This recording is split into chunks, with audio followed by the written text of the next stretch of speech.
मोजर जैसे मोजरे जवानी, कौन डाले खाद कौन डाल ताटे पानी, चाटे खातिर चटनी हम पीछे पड़ल बानी, सझिए के आ जाइ हो नदी के कानी। देखी के फिगर तू चुआवा जनी लार हो,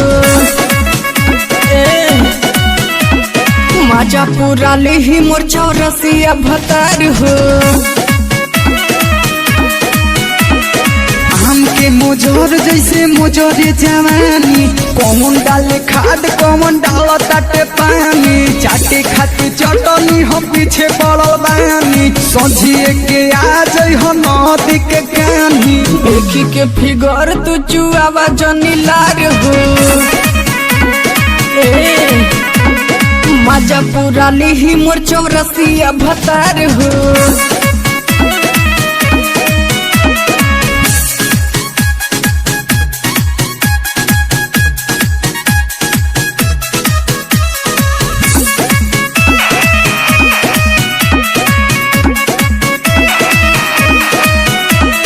पीछा काहे पड़ल बाड़ ठेकी नहीं चीज, लागता कि फाड़ देब हमरो समीज। इतना न बुझलानी हमके बदतमीज, ठंडा को दे मोइसे जैसे हो खेला फ्रीज।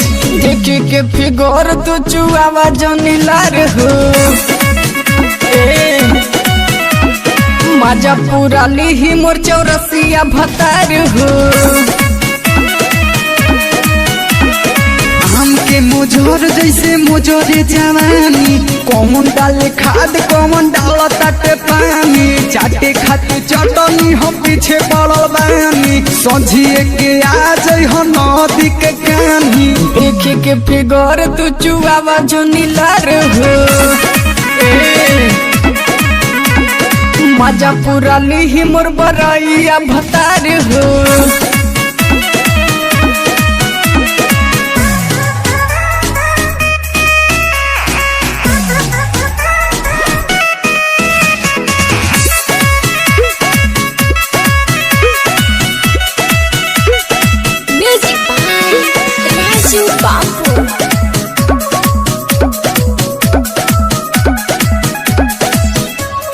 ढोड़िए पे देखो तारा नजरी तू गार, ठीक नहीं लागो ताड़ी तोहरो मिजाज। ऊपर झापर खाली ठेकाई बहो, चुमा चाटी करके चल जाई बहो।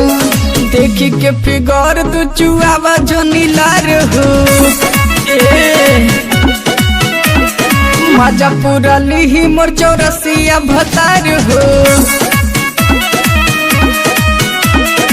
हमके मोजर जैसे मोजरे जवानी, कौन डाले खाद कौन डाल ताटे पानी, चाटे खातिर चटनी हम पीछे पड़ल बानी, सझिए के आ जाइ हो नदी के कानी। देखी के फिगर तू चुआवा जनी लार हो,